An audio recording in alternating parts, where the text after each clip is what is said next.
안녕하세요. 저는 올해 35살이 된 여자이고 직업은 아이들을 가르치는 교사입니다. 저는 얼마 전에 결혼을 하기 3일 전에 파혼을 했는데요. 예식장이랑 청첩장까지 다 돌린 마당에 무산되었습니다. 제가 그 사람과 결혼을 하지 않기로 결정한 이유를 한번 말해볼까 해요. 우선 저는 남자친구와 같은 대학교를 나왔어요. 그때는 단순히 친한 선배였는데 졸업 후에도 같은 동네에서 살아서 임용고시 준비도 함께 하다 보니 점점 더 친해지게 되었죠. 신기하게 저희는 같은 연도에 시험에 합격했고 준비도 함께 했습니다. 그리고 더 놀라운 건 학교 배정도 비슷한 지역으로 받아서 거의 인생의 대부분을 같이 지내게 되었죠. 그러다 보니 저희는 서로에 대해 너무 잘 아는 것은 물론이고 서로 호감을 느끼게 되는 것도 시간 문제였어요. 저희는 교직 활동을 하면서 연애를 했는데 다행히 같은 직업이다 보니 서로를 이해할 수 있어서 큰 싸움도 한 번 한 적 없었고 무난하게 연애를 했습니다. 친한 교사 선생님들의 연애 이야기를 들어보면 다들 자기 애인이 교사 일을 이해해주지 못한다면서 불만을 표출하곤 했는데 저는 그런 걸로 싸울 일은 전혀 없어서 행복했죠. 그렇게 저희는 무려 5년 동안이나 연애를 했습니다. 제 남자친구와 저는 20대 때부터 만났는데 벌써 서로 30살이 넘어가니 세월이 참 빠르게 흐르더라고요. 저와 남자친구는 여전히 서로를 사랑했고 평생 함께하고 싶은 마음이 컸기 때문에 결혼에 대한 미래 이야기도 서로 자주 했어요. 얼른 남자친구 닮은 아이 낳고 행복하게 살고 싶다고 생각하고 있던 찰나 남자친구가 저에게 오랜만에 여행을 가자고 하더라고요. 저희는 지방에 있는 학교에서 근무를 하기 때문에 수도권 지역을 가는 일은 정말 드물었습니다. 저희는 그렇게 서울 여행을 계획하게 되었고 선생님답게 계획을 굉장히 철저하게 세워 여행을 가게 되었죠.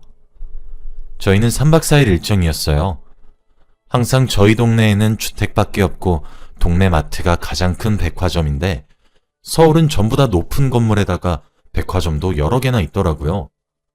저와 남자친구는 서울 여행을 가서 잔뜩 시골에서 여행 온 티를 냈습니다.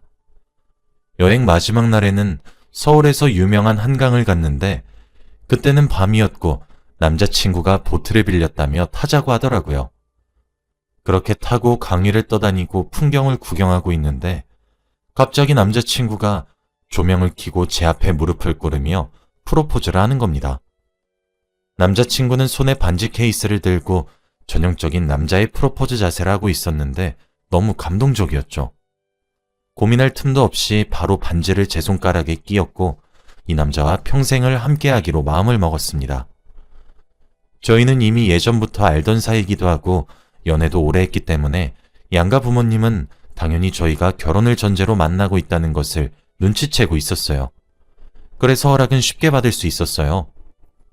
저는 그날부터 예식장에 드레스에 가전제품 등 결혼 생활에 필요한 모든 제품들을 다 알아보면서 행복한 고민에 잠겼습니다. 저와 남자친구는 둘이서 이미 상견례 날짜도 잡았고 예전부터 눈여겨보았던 결혼식장도 바로 예약을 했어요. 그렇게 양가 부모님에게 상견례 2주 전에 날짜를 알려드렸습니다. 저는 어렸을 때부터 엄마와 단둘이서 살았어요. 아빠는 일찍 돌아가셔서 얼굴도 모르고 저희 엄마 혼자서 저를 키우셨습니다. 저희는 결혼 날짜를 다 정했었기 때문에 상견례는 간단하게 식사만 하고 이야기만 나누기로 했어요. 그런데 상견례를 하기 일주일 전 저희 엄마가 자동차 운전하시다가 크게 교통사고가 나신 겁니다. 저는 너무 놀라서 병원으로 달려가니 엄마는 충격적인 모습으로 있었어요. 사고로 인해서 저희 엄마는 2다리를 잃었고 의사 선생님은 저에게 어머니 죽다 살아나셨어요. 살아계신 것만으로도 감사해야 할 겁니다. 라고 했습니다. 엄마가 깨어나면 보게 될 이 광경을 어떻게 반응을 해야 할지 고민됐고 저희 엄마가 너무 불쌍하더라고요. 앞으로 남은 인생은 휠체어와 평생 살아야 했습니다. 엄마는 금방 일어나지 않았고 저는 결혼 준비로 바빠서 엄마 간호를 자주 하지 못했어요. 사실 결혼을 미루고 싶었는데 예식장을 미루면 환불도 못 받는다고 해서 큰 금액을 감당할 자신이 없었네요. 엄마가 병원에 누워 계시는 동안 남자친구와 청첩장 디자인도 하고 신혼집 인테리어도 구상하는 중에도 틈틈이 엄마 병원에 가서 깨어나기만을 기다리곤 했죠. 엄마가 누워있을 동안에 시어머니가 제 어머니 역할을 해주셨어요. 시어머니는 저를 굉장히 좋아해 주셨어요. 항상 만나면 참하다, 똑똑하다, 야무지다 등등 온갖 칭찬을 다 해주셨어요. 남자친구가 외동아들이라 장가를 보내시는 게 망설여질 만도 한데 저를 보자마자 며느리라고 부르시면서 정말 친절하게 대해주셨죠. 엄마가 병원에 누워있다 보니 결혼식 얘기는 시어머니와 자주 하는 편이었어요. 남자친구와 청첩장을 디자인한 날 시어머니께 이렇게 할 거라고 보여드리니 표정이 안 좋아지시면서 이건 너무 번잡하지 않니? 나는 이렇게 바꾸었으면 좋겠는데 라고 하시더라고요. 저희는 이게 너무 마음에 드는데 시어머니께서는 자신의 취향을 고집하시면서 청첩장 디자인을 마음대로 바꾸셨습니다. 그래도 청첩장은 하객들이 보는 거니까 저희들보다 오래 사신 시어머니의 안목을 믿었죠. 주변 지인들에게 청첩장을 전달해 주었더니 다들 이건 누가 디자인했냐며 자기 부모님 세대 때 쓰시던 청첩장 같다며 비웃곤 했어요. 그런데 청첩장만 간섭하시는 게 아니라 계속 저와 남자친구를 졸졸 따라다니면서 신혼집에 들어갈 벽지나 가구, 가전제품을 다 고르시는 겁니다. 그런데 저와 시어머니는 취향이 하나도 맞지 않아서 항상 서로 다른 제품을 원했어요. 그래도 처음에는 시어머니의 취향을 이해하려고 했지만 제 눈에는 너무 나이 들어 보이고 풋풋한 신혼집의 느낌을 내기에는 한없이 부족한 거 있죠. 저는 그래도 예전부터 제가 머릿속으로 구상해 놓은 신혼집 모습이 있는데 그걸 계속 망치시니까 조금은 속상했습니다. 그래도 저는 가구나 인테리어는 시간이 지나면 바꾸면 되니까 꾹 참고 견뎠는데 웨딩드레스는 무조건 제 취향이 가득 담긴 옷을 입고 싶었어요. 솔직히 결혼식은 생애 단 한 번밖에 없고 그날은 제가 주인공인데 그날까지 시어머니가 원하시는 대로 입기는 싫었거든요. 시어머니와 남자친구 그리고 저 이렇게 셋이서 드레스를 보러 갔어요. 사실 가기 전에 시어머니가 아무 말도 하시지 못하게 가게에 전화를 해서 제가 원했던 드레스 4개를 미리 선정해 놨거든요. 거기에 들어가니 새하얀 드레스가 정말 많았고 시어머니는 며느라, 이 드레스 어떠니? 라고 말을 하셨죠. 저는 시어머니가 고르신 드레스를 봤는데 정말 돈을 주면서 입으라고 해도 입기 싫은 드레스였습니다. 그래도 저는 괜찮네요 라고 눈웃음 쳤죠. 저는 미리 골라놓은 드레스 중에 첫 드레스를 입었고 커튼이 열리니 남자친구는 자리에서 벌떡 일어나 너무 예쁘다며 칭찬을 했습니다. 저도 이 드레스가 너무 마음에 들었고 마치 공주님이 된 기분이었죠. 그런데 시어머니는 소파에 앉아서 일어나시지 않고는 제 몸을 위아래로 훑으시면서 가슴이 너무 파이지 않았니?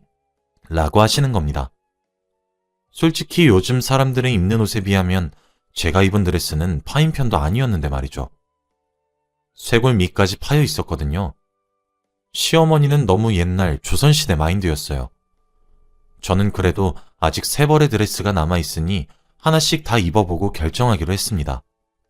그런데 제가 하나씩 입을 때마다 이건 엉덩이가 너무 커 보인다. 이건 너무 어린 척하는 것 같다. 이건 그냥 마음에 안 든다. 라고 했어요. 저는 참다 못해 그럼 어머니가 원하시는 건 뭔데요? 라고 하니 그제서야 미소를 지으시면서 아까 내가 예쁘다고 했던 거 그거 한번 입어봐. 라고 하더군요. 저는 그래도 어른이니까 참자 라는 생각으로 그 드레스를 입었는데 드레스를 입혀주시는 직원분들도 이건 안 어울리시는 것 같아요. 라고 했습니다. 그런데도 시어머니는 예쁘다며 고집을 피우시니 저는 화를 내려다가 꾹 참고 그냥 나중에 다시 올게요 하고 가게를 나갔습니다. 집으로 돌아가서 남자친구와 전화를 하면서 남자친구에게 오늘 기분이 나빴다고 말을 해도 우리 엄마가 너를 딸처럼 여겨서 그럴 거야. 우리 엄마는 네가 식장에서 예뻐 보였으면 좋겠으니까 그렇게 말한 건데 너무 예민하게 받아들이는 거 아니야? 라고 했죠. 그래도 꼴에 지 엄마라고 감싸는 게 정말 꼴보기 싫었습니다. 그날따라 엄마가 보고 싶어서 병원으로 가서 엄마의 손을 잡고 멍하니 있었는데 그때 엄마가 드라마틱하게 눈을 뜨는 게 아니겠어요? 저희 엄마는 화를 절대 못 내는 성격이라 자기 다리가 없어진 것을 보고 놀랄만도 할 텐데 아예 그러시지도 않으셨고 바로 수긍을 하더라고요. 그때 엄마가 너무 존경스러웠습니다. 엄마는 휠체어를 타려면 재활치료를 꾸준히 받아야 해서 상견례를 하지 않고 결혼을 진행하기로 했어요. 시어머니는 저희 엄마가 사고로 인해 장애인이 된 것을 알았음에도 불구하고 병문안 한 번을 오시지 않더라고요. 그래도 그때는 바쁘신가 보다 하고 넘겼습니다. 그렇게 엄마는 재활을 정말 열심히 했고 휠체어를 혼자서 타고 다닐 수 있을 정도로 정말 능숙해졌어요. 그래서 저희는 급하게 결혼식을 3일 남겨놓고 양가 가족이 만날 수 있었습니다. 저는 항상 말로만 시어머니께 저희 엄마 다리가 없으시다 라고 했는데 실물로는 처음 뵈어서 그런지 몰라도 저희 엄마가 식장에 들어서자마자 헉 하고 놀라시면서 불쌍하다고 하시더라고요. 진짜 기가 막혀서. 그래도 사돈인데 불쌍하다고 하니까 조금은 기분이 나빴는데 그래도 좋은 기회로 모였으니 티내지 않았습니다. 남자친구와 시부모님, 그리고 저와 엄마는 식탁에 앉아 도란도란 이야기를 나누었죠. 그런데 시어머니가 밥을 먹다가 어휴 사돈, 며느리가 벌써 시댁이 편해졌는지 제 말에 그렇게 반항을 하더라고요. 어른이 말을 하면 듣는 척이라도 해야 할 텐데 참 어떻게 교육을 시키셨는지 아주 고집불통 며느리입니다. 라고 했어요. 갑작스러운 저에 대한 이야기에 거기에 있던 모든 사람들이 놀랐고 저는 나름 노력했는데 그것도 몰라주시니 억울하더라고요. 에이, 결혼은 사위와 저희 딸 둘이서 하는 건데 어른들은 빠져서 둘이서만 하게 합시다. 우리 딸애한테 들어보니 막 간섭하시면서 졸졸 따라다니셨다고 하던데요. 그걸 또 바로 지 엄마한테 일렀나 보네요. 제가 그래도 며느리 생각해서 같은 여자 눈으로 신혼집에 들어갈 가구랑 가전제품까지 다 봐준 건데 그러면 안 되죠. 저도 가기 싫었는데 우리 가족이 될 사람이니 힘들게 나가서 골라줬습니다. 사돈이 신경 안 쓰셔도 될 것 같네요. 워낙 자기 할 일 알아서 잘하는 애들이니까 믿고 맡겨봅시다. 사돈, 정말 말이 안 통하네요. 제가 이런 말까진 안 하려고 했는데 사돈은 잘 모르시겠지만 요즘은 그냥 하라는 대로 두면 안 돼요. 그래도 저희는 결혼을 한번 경험을 해봤으니 어른이 나서서 지도해줘야죠. 아 맞다. 사돈, 바깥어른이 일찍 죽었죠? 에휴, 그렇다면 더 모르실 만도 하죠. 시어머니는 생각을 전혀 하지 않고 말을 내뱉는지 저희 엄마의 아픈 곳을 쿡쿡 찌르면서 말을 했습니다.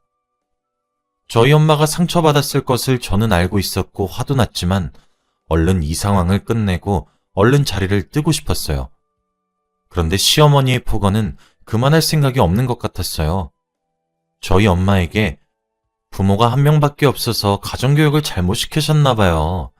이래서 집안에 남자가 있어야 하는데 지금이라도 아들 한 명도 낳으시죠? 며느리는 시집 잘 갔죠. 저희 아들이 얼마나 인기가 많은데. 솔직히 우리 아들이 조금 아깝네요. 제 주위 사람들 며느리는 판사에 의사에 다들 알아주는 직업인데 우리 며느리는 뭐 라면서 모욕을 주시더라고요. 저랑 남자친구는 똑같은 교사인데 왜 저를 그렇게 대우하시는지 아직도 잘 모르겠어요. 저희 엄마는 한동안 말없이 듣고만 계시다가 결국은 폭발하셨어요.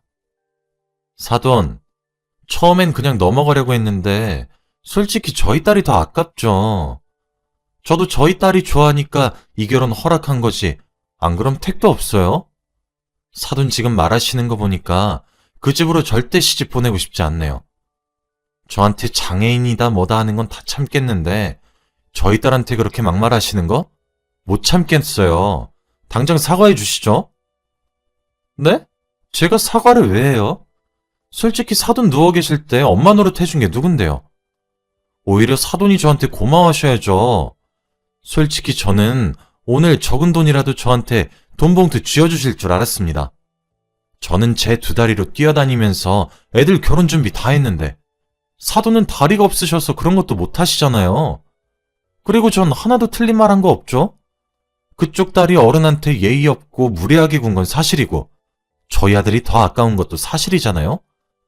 그리고 무엇보다 사돈이 장애인이고 남편 없이 살아온 것도 사실인데 왜 그렇게 예민하게 반응하시는지. 저는 사돈이랑 친하니까 그런 말 한 건데 참 무서워서 무슨 말을 못 하겠네요.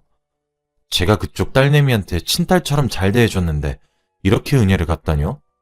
정말 어떻게 가정교육을 시키셨길래. 저는 넘쳐오르는 화를 참을 수 없었고 결국 테이블에 있는 물을 시어머니 얼굴에 냅다 뿌려버렸습니다. 시어머니는 온몸이 물로 뒤덮였고 저에게 소리쳤어요. 야, 너 미쳤니? 이게 아주 보자 하니까. 이래서 집안에 못 배운 것들은 들이면 안 되는 거야. 내가 너한테 얼마나 잘했는데 이래? 어머니가 저한테 뭘 그렇게 잘하셨는데요? 제가 하는 것마다 다 싫다고 하셨잖아요. 그래도 전 어른이니까 꾹 참았어요. 그런데 웨딩드레스는 아니죠. 그래도 생애 단 한 번밖에 없는 결혼인데. 그리고 무엇보다 저희 엄마한테 그렇게 말씀하시면 안 되죠. 여기서 제일 무례하고 예의 없는 인간이 바로 당신이에요. 어머님이나 못 배운 티 내지 마시라고요. 그때 남자친구가 듣다 못해 제 팔목을 잡고 화를 내더군요. 야, 너 미쳤어? 어디서 감히... 우리 엄마가 너를 얼마나 친딸처럼 여겼는데. 당장 사과해. 아니면 이 결혼 절대 안 해. 결혼? 하, 너 말 잘했다. 내가 너랑 결혼하고 싶을 것 같니? 나 너네 엄마 때문에 이 결혼 안 해. 그리고 네가 더 아깝다고? 너 솔직히 나 아니었으면 교사 못 됐지. 내가 맨날 대학 시절에 족보도 구해다 주고 교수님한테 맨날 네 칭찬도 했는데 너도 참 평생 그 모양으로 그 꼴로 살아. 너희 엄마 밑에서 아들 노릇하면서 다신 보지 말자 하고 저는 엄마의 휠체어를 끌고 식당을 나왔어요. 딸, 어떻게 하려고 그래? 진짜로 결혼 안 하게? 응. 엄마는 그럼 나 저런 집에 시집 보내고 싶어?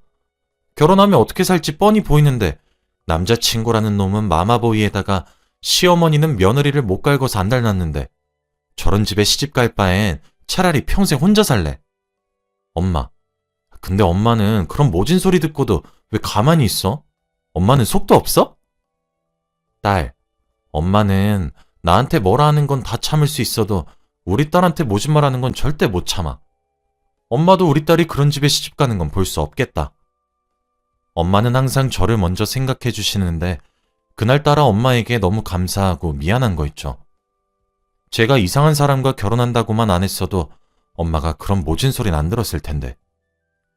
저는 그 자리에서 엄마에게 꼭 안아주며 고맙다고 말했습니다.